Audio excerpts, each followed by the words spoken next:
Hello students, আজকে electrical and electronic মেজারমেন্টের 3 নম্বর লেকচার আমি স্টার্ট করছি। লাস্ট দুটো লেকচারে আমি যেগুলো পড়িয়েছি সেগুলোর মধ্যে প্রথমত এটা একটা overview. Measurement for nation progress is imperative, এটা কেন বলা হচ্ছে সেটা আলোচনা করা হয়েছিল। নেক্সট হচ্ছে field of engineering application of measurement system.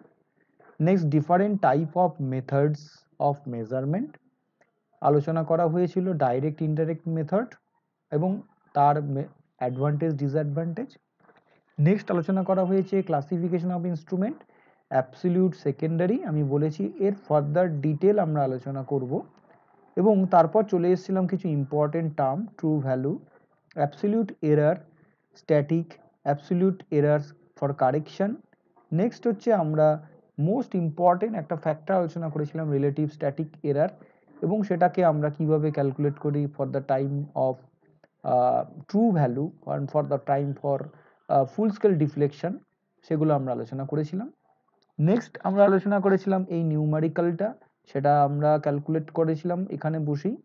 এবং তারপর আমরা আলোচনায় গিয়েছিলাম লিমিটিং এরারের expression, percentage of limiting error, এবং তার রিলেটেড আমরা একটা নিউমারিক্যাল করেছি। দুটো নিউমারিক্যাল আমরা আলোচনা করেছিলাম, এই দুটো সেই নিউমারিক্যাল। এবং তারপর আমি বলেছিলাম যে এই পয়েন্টগুলো সেরকম পড়বার প্রয়োজন নেই, পড়ে দেখতে পারো, নট সো ইম্পর্টেন্ট। লাস্ট আমি বলেছিলাম আজকে যেটা শুরু হবে that is the static characteristics of instrument. কিছু ক্যারেক্টারিস্টিক্স আমরা এখানে স্টাডি করব, তার মধ্যে প্রথমত হচ্ছে গিয়ে এখানে যেটা রয়েছে সেটা হচ্ছে গিয়ে তোমার অ্যাকিউরেসি।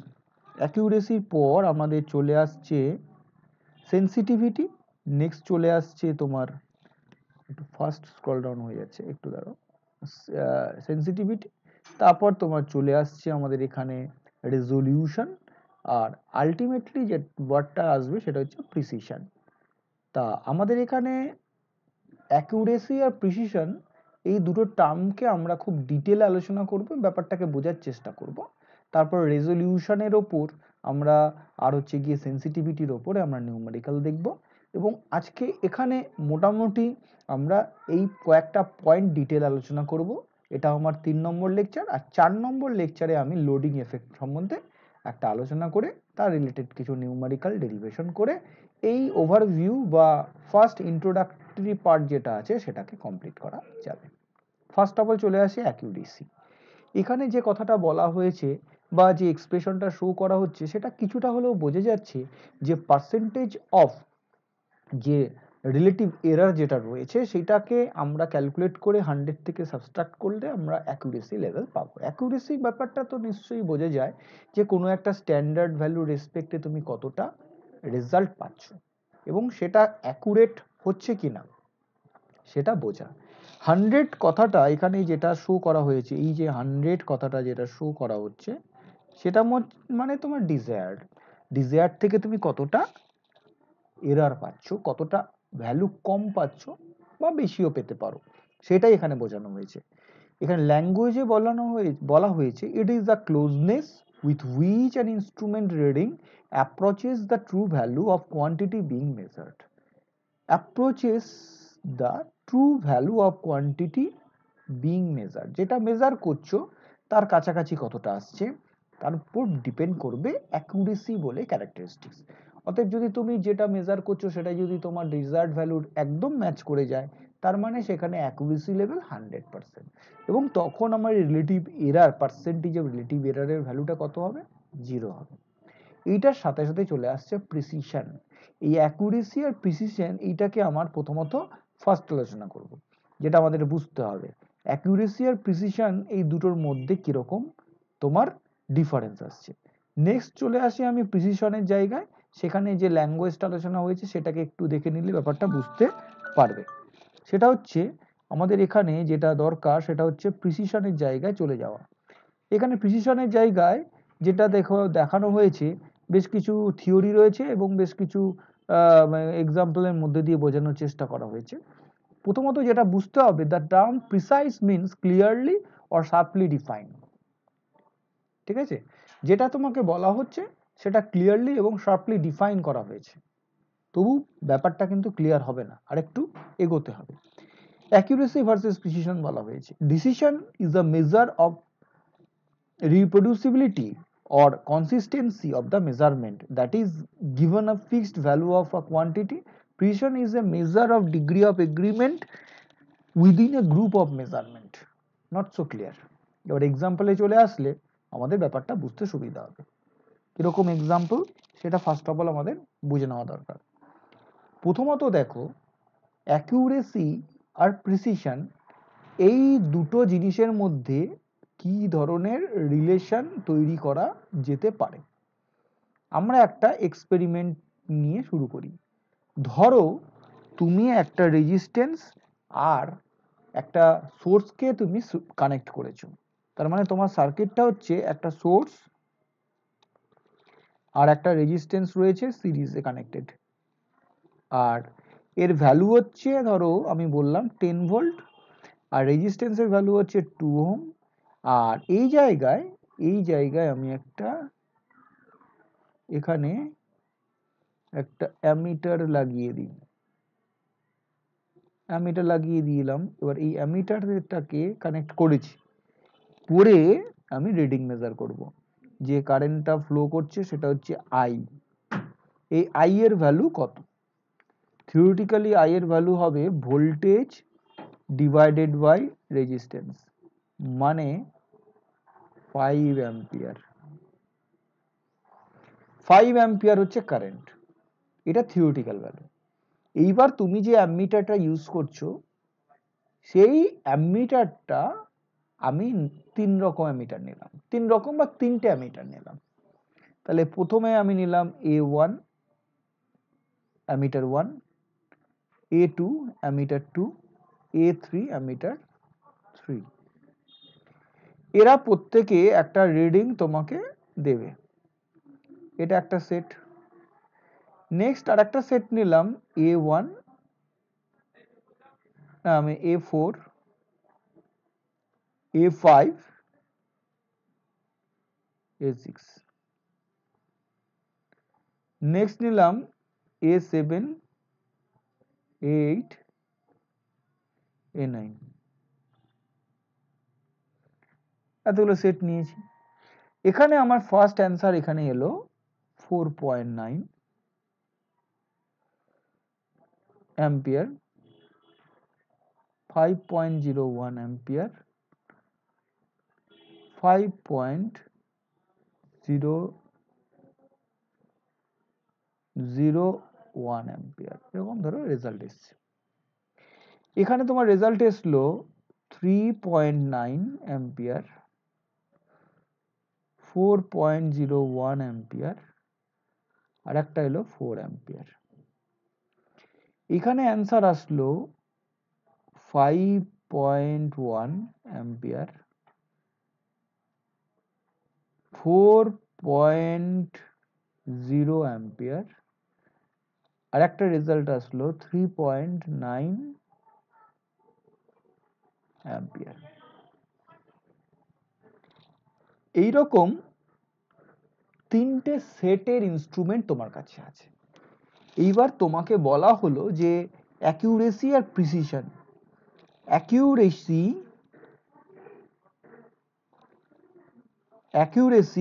আর precision, PRECISION, precision, am I right or wrong? Precision, PRECISION, okay.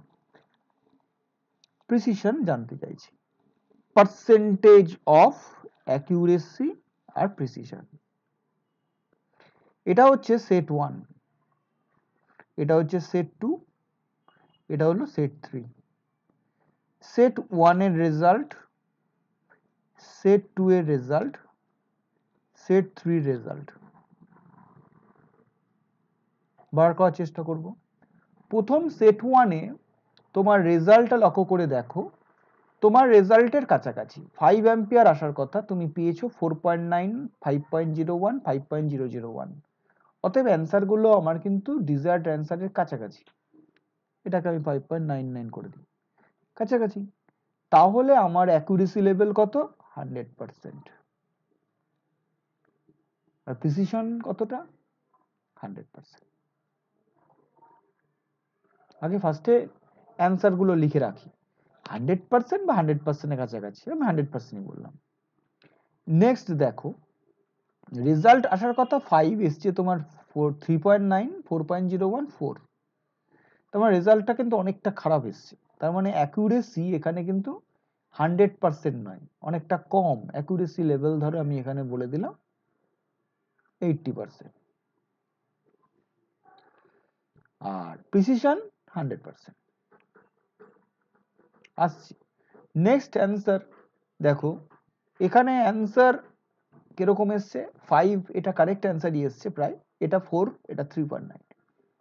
তার মানে এখানে অ্যাকুরেসি কিন্তু অনেকটাই খারাপ, একটা অ্যান্সার কারেক্ট এসছে আর একটা আসেনি, তাহলে আমি এইটাকে ধরো বললাম মোরাললেস 85%।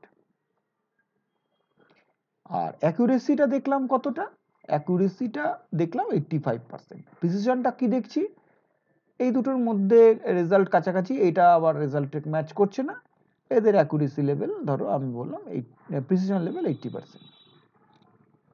80% মানে নট ইকুয়াল টু 100%, এরকম ব্যাপারটা বোঝা, এরকম ভাবেও যদি বোঝো, তাহলে আমি এই তিনটে সেট অফ রেজাল্ট থেকে আমি কি বলতে পারছি, যে অ্যাকুরেসি আর প্রিসিশন বার করতে পারছি। অ্যাকুরেসি ব্যাপারটা তো আমি বুঝতে পারছি, রেজাল্টটা কাছাকাছি আসা। প্রিসিশনটা কি, প্রিসিশনটা হচ্ছে তুমি যতবারই এক্সপেরিমেন্ট করো, সেটা ভুলই আসুক আর সঠিকই আসুক, অ্যান্সারগুলো যেন সবকটা কাছাকাছি থাকে। লক্ষ্য করে দেখো, সেট 1-এ সবকটা অ্যান্সার কিন্তু কাছাকাছি, সেট 2-তে সবকটা অ্যান্সার কিন্তু কাছাকাছি, সেট 3-তে কিন্তু সবকটা অ্যান্সার কাছাকাছি নয়। তার মানে সেট 1-এর অ্যান্সারগুলো কাছাকাছি এবং এটা অ্যাকুরেট অ্যান্সারের কাছাকাছি, কাছাকাছি বা প্রায় সেটাই, তার জন্য এদের অ্যাকুরেসি লেভেল 100% এবং প্রিসিশন লেভেলও 100%। সেট 2-তে দেখো রেজাল্টটা ঠিকঠাক মেলেনি, তাই অ্যাকুরেসি লেভেল 80%, কিন্তু রেজাল্টটা যেটা বেরিয়েছে তিনবারই কিন্তু প্রায়, তিনটে ইনস্ট্রুমেন্ট প্রায় একই রেজাল্টই বার করেছে, তার মানে প্রিসিশন, এটা প্রিসাইজ, ইনস্ট্রুমেন্টটা প্রিসাইজ 100%। আর থার্ডে দেখো রেজাল্টগুলোর মধ্যে দুটোর মধ্যে বেশ কাছাকাছি রয়েছে, আর পরেরটা অ্যান্সারের কাছাকাছি, কিন্তু এদের সঙ্গে রেজাল্ট থেকে অনেকটা ডিস্টেন্স, তার মানে এদের অ্যাকুরেসি লেভেল 85%, আর প্রিসিশনের দিক থেকেও কিন্তু এরা 80%, মানে 100% নয়। তার মানে কনক্লুশন এটা, যে তোমার যদি ইনস্ট্রুমেন্টগুলো একদম থিওরিটিক্যাল রেজাল্টের সমান রেজাল্ট প্রোভাইড করে, তাহলে 100% অ্যাকুরেসি, এবং প্রত্যেকটা ইনস্ট্রুমেন্ট যদি একই রিডিং শো করে, তাহলে 100% প্রিসিশন। কিন্তু একটা কনক্লুশন এটাই, যে 100% অ্যাকুরেট হলে ইনস্ট্রুমেন্টগুলো 100% প্রিসিশন হবে, কিন্তু 100% প্রিসিশন হলেই রেজাল্ট 100% অ্যাকুরেট নাও হতে পারে। সেটা হচ্ছে, এটাই হলো তার উদাহরণ। লক্ষ্য করে দেখো, অ্যাকুরেসি 100%, প্রিসিশন 100%, কিন্তু প্রিসিশন 100% হলে 100% তোমার কিন্তু অ্যাকুরেসি আসতে নাও পারে। এই ব্যাপারটা ফার্স্টে তোমরা ডিসাইড করতে হবে প্রপার ওয়েতে, what is accuracy, what is precision. বোঝা গেল? এই থিওরিটা আমাদের কিন্তু বুঝতে হবে, এবং নিউমেরিক্যালের মধ্যে দিয়ে এই জিনিসটাকে আমাদের ক্লিয়ার করতে হবে, যে আমরা কিরকম ভাবে বুঝবো। অ্যাকুরেসি আর প্রিসিশন দুটো যে একই জিনিস নয়, সেটাও আমাদের ক্লিয়ার হলো। এইবার চলে আসতে হবে সেন্সিটিভিটি। সেন্সিটিভিটিটা কি? সেন্সিটিভিটিটাকে আমাদের বোঝবার জন্য আমাদের এক্সাম্পলে চলে যাওয়া ভালো। এখানে থিওরিটাকে আমরা একটু পরে আলোচনা করছি। এক্সাম্পলটা খুব সোজা, একটা হুইস্টন ব্রিজের এক্সাম্পল প্রোভাইড করা হয়েছে। এক্সাম্পলটা কি বলছে, Wheatstone bridge requires a change of 7 ohm in the unknown arm of the bridge to produce a change in deflection of 3 millimeter of the galvanometer. Determine sensitivity, also determine the deflecting বা deflection factor. এটা পরে হবে।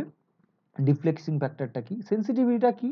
Sensitivity মানে একটা ratio of output signal by input signal বলা যেতে পারে। যেমন ধরো এখানে কোশ্চেনটা বলছে একটা Wheatstone bridge requires a change, একটা পরিবর্তনের প্রয়োজন of 7 ohm in unknown arm, একটা আননোন আর্মে। আমরা হুইস্টন ব্রিজের থিওরিটা জানি, এখানে হুইস্টন ব্রিজ আলোচনা করার মতো নয়। হুইস্টন ব্রিজের থিওরিতে আননোন আর্মে 7 ওহম রেজিস্ট্যান্সের পরিবর্তন করলে produce a change in deflection of 3 millimetre of a galvanometer. তাহলে 3 মিলিমিটার ডিফ্লেকশন গ্যালভানোমিটারে ফাইন্ড আউট হবে। তার মানে রেজিস্ট্যান্সের পরিবর্তন হয়েছে 7 ওহম এবং তাতে ডিফ্লেকশন এসছে 3 মিলিমিটার। তার মানে 7 ওহমটা আমি করেছি ইনপুট, আর 3 মিলিমিটার পাচ্ছি চেঞ্জ, দ্যাট ইজ আউটপুট। আর সেন্সিটিভিটি হচ্ছে গিয়ে output signal divided by input signal.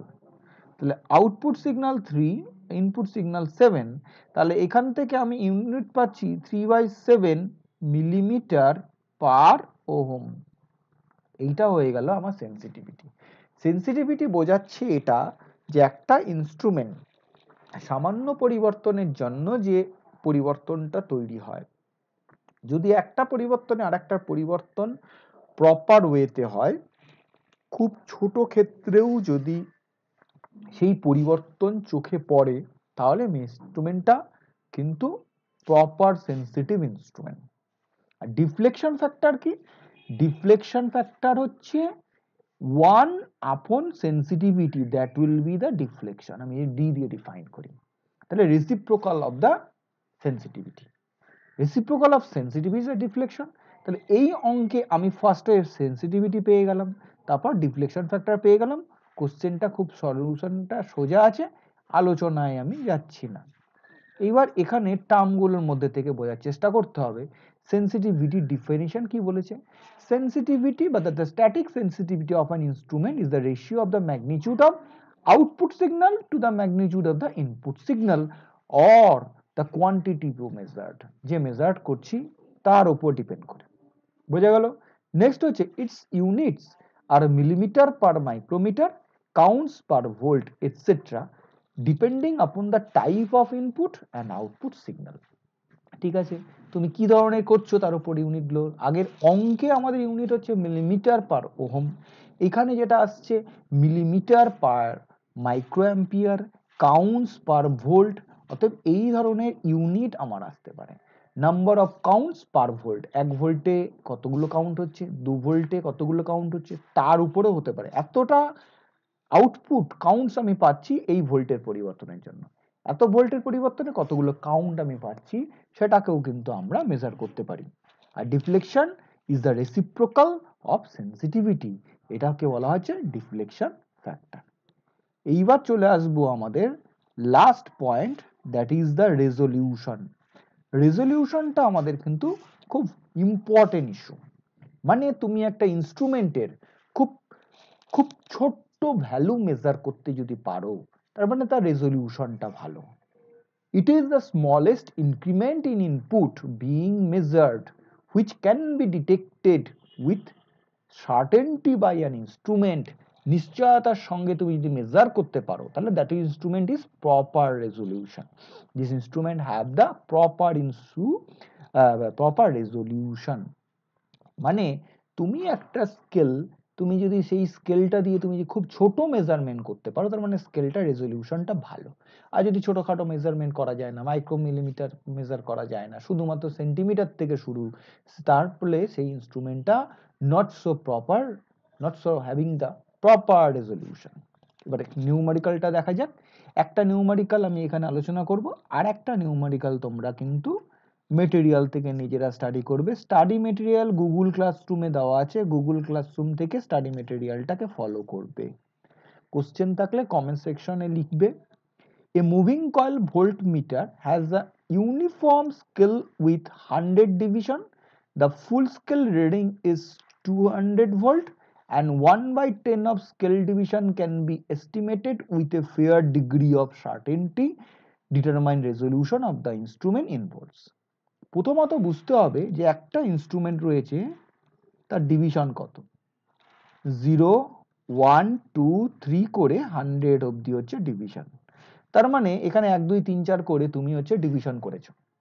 বলা হচ্ছে the full scale reading of this instrument is 200 volt, তার মানে তুমি যদি এখানে 0 ভোল্ট বলো that will be the 200 volt, তার মানে 100 ডিভিশনে তুমি 200 ভোল্ট মেজার করতে পারছো। তাহলে এক একটা ডিভিশনে কত ভোল্টেজ মেজার করতে পারছো? 2 ভোল্ট। এটাই আমরা এখানে করেছি, one scale division will give 2 volt. সেটা কিভাবে পাবো? Full scale deflection divided by কতগুলো ডিভিশন আছে, total number of division, that will give 2 volt. এবার বলছি and 1/10 of a scale division can be estimated with a fair degree of certainty, মানে 1/10 of division, মানে এই যে এক ঘর তুমি মেজার করতে পারো দ্যাট ইজ আ 2 ভোল্ট, এই 2 ভোল্ট কেও কিন্তু আমরা 1/10 of scale division can be done, scale division we can be estimated with a fair degree of certainty measure করতে পারো। তাহলে তোমার যদি এক ঘরের জন্য ভোল্টেজ ডিভিশন 2 ভোল্ট হয়, ওয়ান স্কেল ডিভিশন, তাহলে রেজোলিউশন কত? One scale division into of the division, কি টাইপের ডিভিশন বলেছে? 1/10 অফ স্কেল ডিভিশন, তাহলে 1/10 অফ স্কেল ডিভিশন, তাহলে ওয়ান স্কেল ডিভিশন 2 ভোল্ট, তাহলে 1/10 অফ স্কেল ডিভিশন মানে 1/10 into 2, that will be the 0.2 volt. তাহলে 0.2 ভোল্ট হচ্ছে এর রেজোলিউশন। তাহলে ফর্মুলাটা কি? যেটা তোমাকে বলে দিচ্ছে সেটা ইনটু ওয়ান স্কেল ডিভিশন। এইভাবে কিন্তু রেজোলিউশনের অঙ্ক আমাদের করতে হবে। নেক্সট হচ্ছে এই নিউমারিক্যালটা নিজেরা একবার ট্রাই করবে।